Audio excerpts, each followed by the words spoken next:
જય સ્વામિનારાયણ. શ્રી સ્વામિનારાયણ વિદ્યાસાગર સ્કૂલની શૈક્ષણિક યુટ્યુબ ચેનલ અને શૈક્ષણિક વોટ્સઅપ ગ્રુપમાં હું ભાવેશ મેર ફરી એક વખત ધોરણ 11 આર્ટ્સ દરેક વિદ્યાર્થી મિત્રોનું માતૃભાષા વિષય ગુજરાતીના ઓનલાઈન ક્લાસમાં યુટ્યુબ ચેનલ અને વોટ્સઅપ ગ્રુપના માધ્યમથી સ્વાગત કરું છું. મિત્રો, આપણે હાલમાં પ્રથમ પરીક્ષા આપી, જેમાં પ્રથમ સત્રને ધ્યાનમાં રાખીને તમારો અભ્યાસક્રમ લઈને તમારું પેપર સેટ કરવામાં આવેલું. હવે આપણે આવનારી પરીક્ષાની તૈયારી માટે એ પછીના અભ્યાસક્રમના કેટલાક ગદ્ય અને કેટલાક પદ્ય જે ગાંધીનગર બોર્ડ દ્વારા રદ કરવામાં આવેલા નથી, એમનું રિવિઝન શરૂ કરવાનું છે. આમ તો મૂળ અભ્યાસક્રમ આપણે ઓનલાઈન ક્લાસ દરમિયાન પણ અને તમે શાળાએ ભણવા આવ્યા એ સમય દરમિયાન પણ મહત્વની બાબતો ઝીણવટપૂર્વકની માહિતી સાથે તમને સમજાવી દેવામાં આવેલું છે.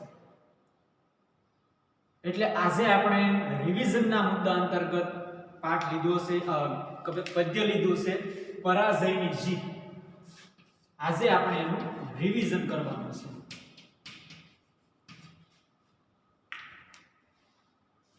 માહિતીથી તમે બધા પરિચિત છો. કથા શું બનેલી છે? સમ્રાટ અશોક કલિંગ નગરી ઉપર આક્રમણ કરે છે અને જીત મેળવે છે, પરંતુ અશોક સમ્રાટ છે એ આ જીતને જીત ગણતો નથી, પરંતુ હાર માને છે. એટલા માટે એને શીર્ષક આપવામાં આવેલું છે પરાજયની જીત. જે હાર્યો છે ખરેખર જીત એની થઈ છે. સમ્રાટ અશોક પોતે જીત્યો છે, પરંતુ તે પોતાને હારેલો માને છે. શા માટે?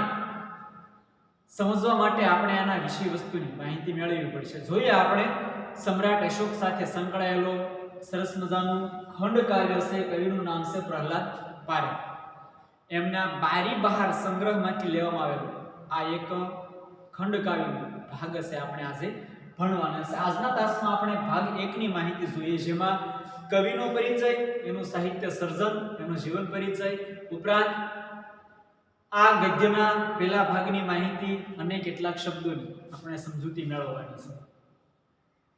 શરૂઆત કરીએ પદ્યની.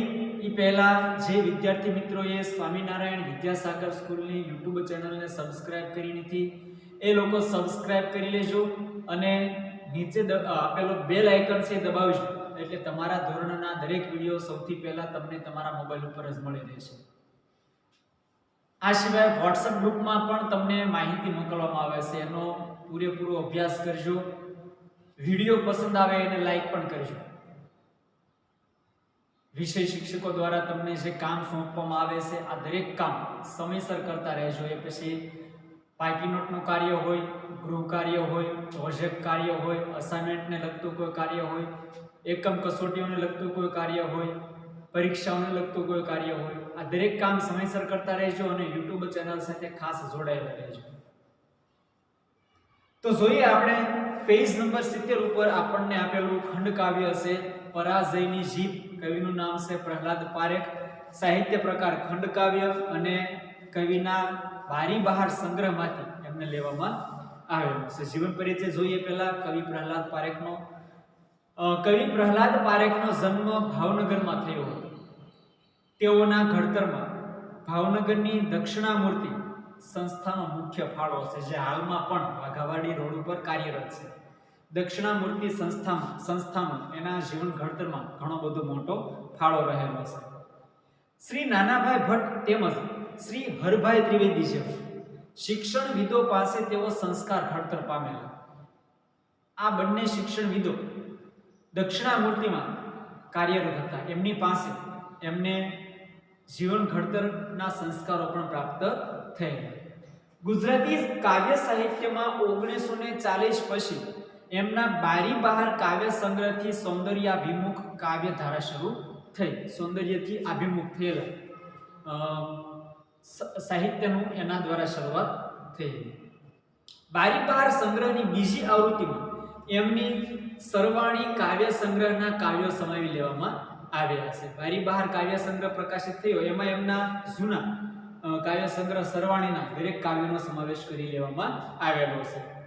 પ્રકૃતિ અને માનવ પ્રેમના ગીતો તેમજ છંદોબદ્ધ કાવ્યો ઇન્દ્રિય ગ્રાહ્ય અભિવ્યક્તિ તેમજ નિરાળી લય સમૃદ્ધિથી વિશેષ ધ્યાનપાત્ર બન્યા છે. એમના કાવ્યની વિશેષતા આપણને બતાવવામાં આવેલી છે કે શા માટે પ્રહલાદ પારેખના કાવ્યો ધ્યાનપાત્ર સવિશેષ બન્યા છે. પ્રકૃતિ અને માનવ પ્રેમના ગીતો તેમજ છંદોબદ્ધ કાવ્યો ઇન્દ્રિય ગ્રાહ્ય અભિવ્યક્તિ તેમજ નિરાળી લય સમૃદ્ધિથી એમના કાવ્યો છે વિશેષ ધ્યાનપાત્ર બનેલા છે. ઉમાશંકર જોશીની પ્રસ્તાવનાનો લાભ આ સંગ્રહને મળ્યો છે. ઉમાશંકર જોશી આ કાવ્યની પ્રસ્તાવના લખેલી છે. આ આપણે કાવ્ય ભણશું તો આમાં પણ પ્રસ્તાવના સ્વરૂપે આપણને એક મુદ્દો આપેલો છે. એમ કોઈ પણ તમે સંગ્રહ જોવો, પુસ્તક જોવો તો એના આગળના પેજ ઉપર એની પ્રસ્તાવના આપેલી હોય. આ બારી બહાર કાવ્ય સંગ્રહને પ્રસ્તાવના ઉમાશંકર જોશીએ તૈયાર કરી હતી. રાજકુમારની શોધમાં તેમજ કરુણાનો સ્વયંવર જેવી દીર્ઘ બાળ વાર્તાઓ પણ તેમણે આપેલી છે. બે વાર્તા સંગ્રહો છે. દીર્ઘ વાર્તા એટલે લાંબી વાર્તાઓ એમણે આપેલી છે. આ વાર્તા સંગ્રહો આપેલા છે. કયા કયા? કઈ એક તો રાજકુમારની શોધમાં અને બીજું છે કરુણાનો સ્વયંવર. આ બંનેની લાંબી વાર્તાઓ છે. આ કાવ્યમાં ખંડ કાવ્યમાં આપણને કવિ પ્રહલાદ પારેખે કઈ વિષય વસ્તુની માહિતી આપેલી છે એની વાત આપણે કરી લઈએ. કવિ પ્રહલાદ પારેખે પ્રસ્તુત ખંડ કાવ્યમાં કલિંગના યુદ્ધને વિષય તરીકે નિરૂપ્યું છે. કલિંગનું યુદ્ધ છે એ મુખ્ય કેન્દ્રમાં છે. સમ્રાટ અશોકે જે લડાઈ કરી હતી કલિંગ ઉપર એની વાત આપણને આમાં કરવામાં આવેલી છે. મગધના રાજવી અશોકે કલિંગ પર આક્રમણ કરી ભયંકર માનવ સંહાર કરી વિજય મેળવ્યો. કલિંગના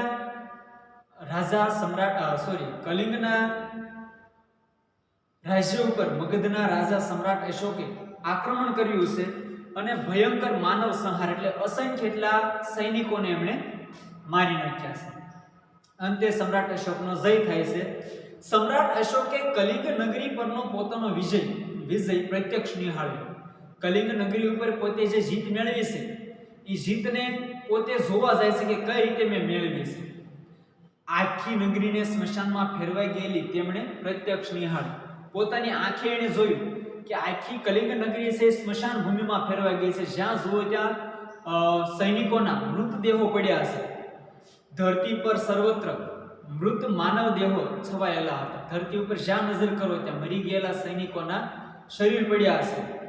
જાણે સમ્રાટની વિજય ગાથા આ શબોની લિપિમાં સમાઈ ગઈ હતી. સમ્રાટ અશોકની જે વિજય ગાથા હતી એ આ શબોની જે લિપિ છે, શબ્દો છે એમાં સમાઈ ગયેલી હતી. આવો માનવ સંહાર જોતા અશોકનું હૈયું પશ્ચાતાપ અનુભવી રહ્યું છે. એમણે આ વિજયને નરી આંખે જોયું એટલે એને પોતાનો જીત ઉપર પસ્તાવો થાય છે કે મેં આવો તે કેવો જીત મેળવી. જે વિજયથી માનવના હૈયા ન જીતત એ જીતને જીત કેમ કહેવાય? આવું વિચારતા થઈ ગયા છે સમ્રાટ અશોક કે મેં જીત મેળવી પણ હું માનવના હૈયાને જીતી શક્યો નથી. મેં તો માત્ર એક રણભૂમિમાં જીત મેળવી છે. આવી જીતને જીત કહી શકાય નહીં. તલવારની ધારથી મેળવેલા વિજયને હારમાં અશોકને પોતાની હારની પ્રતીતિ થાય છે. તલવારની ધારથી એમણે હાર તો મેળવ્યો એટલે રાજ્ય ઉપર એમણે જીત મેળવી છે પણ આ જીત એના માટે એક હાર સમાન છે. અશોક ખડગની સત્તા વિસ્તારવાની લાલચને છોડી દેશે કે મારે હવે તલવારની ધાર ઉપર ધાક ધમકી કે યુદ્ધ કરીને જીત મેળવવી નથી અને અહિંસામાં ત્યાગ કરી અહિંસાનો માર્ગ સ્વીકારે છે. હવે મારે ક્યારેય શસ્ત્ર પકડવું નથી, અહિંસાના માર્ગ ઉપર ચાલવું છે. ઊંડા મનોમંથન પછી સમ્રાટ અશોકે કરુણાને પ્રબોધતા બૌદ્ધ ધર્મનો સ્વીકાર કર્યો. મનોમંથન કર્યું એણે કે મારે શું કરવું જોઈએ, શું ન કરવું જોઈએ અને અંતે એ બૌદ્ધ ધર્મનો સ્વીકાર કરે છે. પોતાના હાથમાં ધર્મની છડી લે છે અને અહિંસાના માર્ગ ઉપર ચાલીને પોતાનું બાકીનું જીવન છે વિતાવવા માંગે છે. જગતભરમાં કરુણા અને અહિંસાનો સંદેશ ફેલાવ્યો. આખા વિશ્વમાં એમણે અહિંસા અને કરુણાનો સંદેશો ફેલાવ્યો કે ક્યારેય હિંસા કરવી જોઈએ નહીં. આ કાવ્યમાં ગંભીર વિષયની પસંદગી હોવા છતાં કેન્દ્રવર્તી ચરિત્રનું મનોમંથન, ભાવોનું નિરૂપણ અને એને અનુકૂળ છંદોની પસંદગીને કારણે આ ખંડ કાવ્ય આસ્વાદ્ય બની રહે છે. કવિ આમાં શું સવિશેષ પ્રયોજ્યું છે તેની વાત આપણને કહી. આમાં ગંભીર વિષય છે, ઉપરાંત કેન્દ્રવર્તી ચરિત્ર છે એનું મનોમંથન જોવા મળ્યું છે, ભાવોનું નિરૂપણ છે અને એને અનુરૂપ એમણે છંદોની પસંદગી પણ કરેલી છે, જેના કારણે આ ખંડકાવ્ય છે આપણને સાંભળવું ગમે તેવું બન્યું છે. આપણે ખંડકાવ્યની શરૂઆત કરીશું પહેલા આપણે આના કેટલાક અઘરા શબ્દો જોઈ લઈએ, ત્યારબાદ આપણે શરૂઆત કરીશું આ ખંડકાવ્યના ભાગ 1 ની. કૃતાંત એટલે કે યમ અથવા તો કાળ અથવા તો મૃત્યુ. તાંડવ એટલે ભગવાન શિવ છે એનું નૃત્ય, જે ભયંકર નૃત્ય ગણાય છે. જ્યારે ભગવાન શિવ અત્યંત ક્રોધિત થયા હોય ત્યારે તાંડવ કરે છે તેની વાત કરી છે. ચૂપકીદી એટલે મૌન અથવા તો શાંતિ. દીપ્તિ એટલે પ્રકાશ. દર્પ એટલે અભિમાન. સંસ્ફુરે અર્થાત કે એકાએક સૂઝે, એકાએક યાદ આવે. અસી એટલે તલવાર. મશાલચી એટલે મશાલ ધરનારો, મશાલને હાથમાં પકડીને આગળ ચાલનારો મશાલચી. ગાથા એટલે કથા. ભૂપ એટલે રાજા. ભયંકાર એટલે ભયાનક. લાવા એટલે જ્વાળામુખીમાંથી નીકળતો ગરમ રસ. ઇંગિત એટલે ઈશારો અથવા તો સંકેત. ભૂતાવળો એટલે બિહામણા, દ્રશ્યવાળો, ડરાવે તેવું. સંહાર્યા એટલે નાશ કર્યો કે કતલ કરી નાખ્યો. અજંપો અર્થાત કે આંતરિક ઊંચા. મનુજ એટલે માણસ અથવા મનુષ્ય. ખડગ એટલે તલવાર. નવમંજરી એટલે નવી કુંપળ, પણ આ કાવ્યમાં એનો અર્થ આપણે નવચેતન કે જાગૃતિના અર્થમાં લઈશું. જોઈએ આપણે ખંડ કાવ્ય બાઈ બહારમાંથી લેવામાં આવેલું શીર્ષક છે પરાજયની જીતનો ભાગ નંબર 1, પેજ નંબર 70 ઉપરથી આપણે શરૂઆત કરીએ.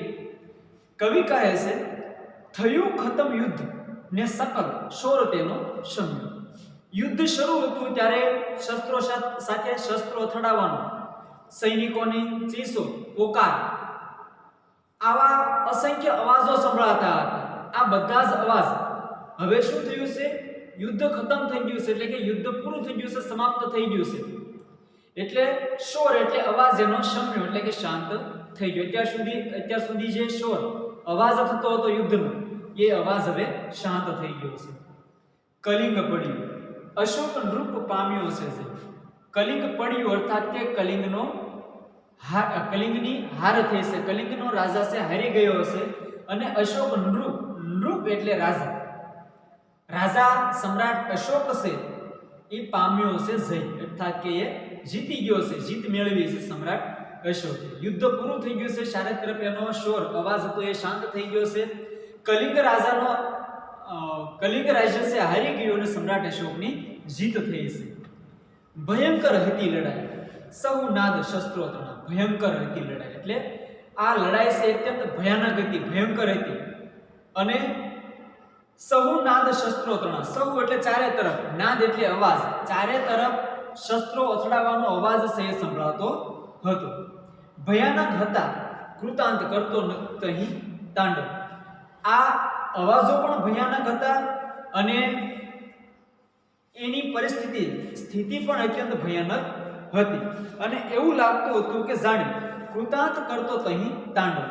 કાળ છે, યમ છે, મૃત્યુ છે, એ ત્યાં તાંડવ કરી રહ્યું હોય એવું લાગતું હતું. બધાએ મધુરા સ્વર જીવનના ગયા તા ડૂબી. અત્યાર સુધી કલિંગના રાજ્યમાં લોકો આનંદથી રહેતા હતા. એ આનંદના સ્વરો, મધુર અવાજો શું થયું હતું? જીવનના ગયા તા ડૂબી. યુદ્ધ શરૂ હતું ત્યાં સુધી નગરીનો મધુર સ્વર છે એ ક્યાંક ડૂબી ગયો હતો, અદૃશ્ય થઈ ગયો હતો. દરેકને એક ડર હતો કે હવે શું થશે. પ્રચંડ અતિ યુદ્ધના ગરજતા મહાનાદમાં.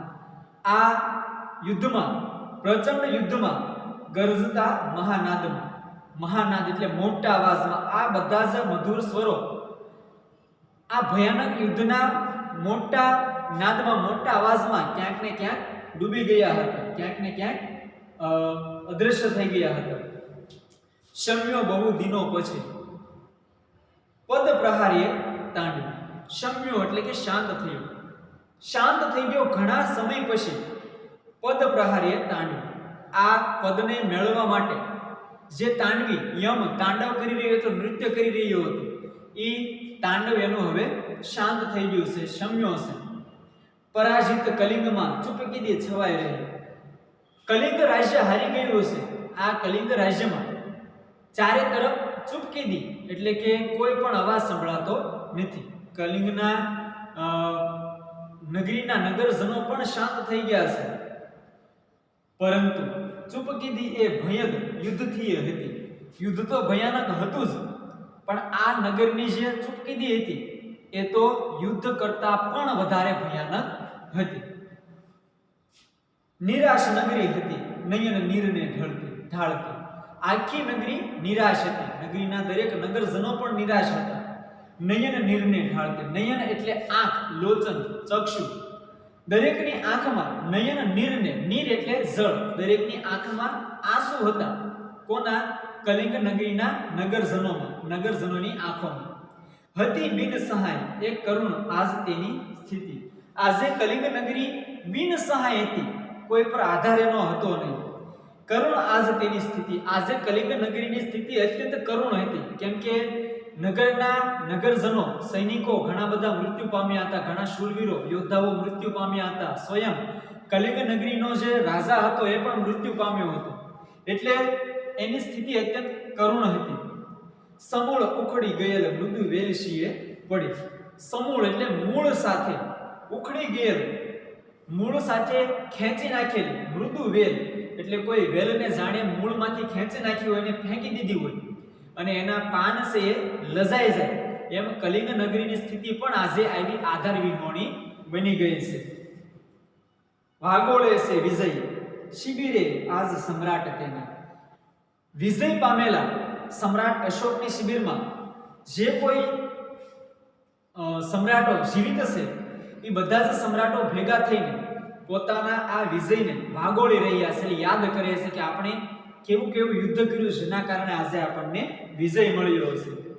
દીપ્તિ તેના નયનમહી છે દર્પ કેરી ભરેલી. દીપ્તિ એટલે પ્રકાશ. એની આંખોમાં, નયનમહી એટલે કે આંખોમાં, એની આંખોમાં એક તેજ છે, એક પ્રકાશ છે અને આ તેજ દર્પ કેરી ભરેલી. દર્પ એટલે અભિમાન. આ તેજમાં અભિમાન જોવા મળે છે. આ તેજ છે કંઈક અભિમાનનું છે. એને અભિમાન છે કે અમે કલિંગ નગરીને હરાવી દીધી છે. અને સમ્રાટ અશોકની જે શિબિર છે ત્યાં સમ્રાટ બધા છે ભેગા બેસીને આ વિજયને વાગોળી રહ્યા છે. તો આવી કઈક સ્થિતિ છે. એક બાજુ હારેલો રાજા છે, હારેલું નગર છે, અને એક બાજુ જીત મેળવેલ શિબિર છે. તો બંનેની સ્થિતિ એકદમ ભિન્ન છે. તો વિદ્યાર્થી મિત્રો, આગળ શું થશે એની વાત આપણે આવતા તાસમાં કરીશું.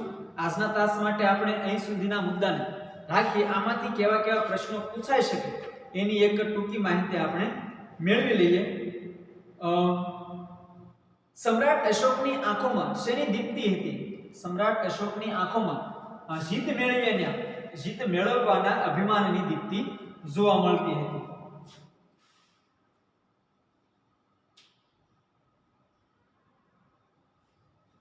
આ ઉપરાંત કવિતાના લેખકનું નામ પ્રહલાદ પારેખ, એમનો સાહિત્ય પ્રકાર ખંડકાવ્ય, એમનો સંદર્ભ ગ્રંથ બારી બહારમાંથી કવિએ આપેલા કેટલાક અગત્યના પુસ્તકોની યાદીમાં જોઈએ તો રાજકુમારની શોધમાં અને કરુણાનો સ્વયંવર.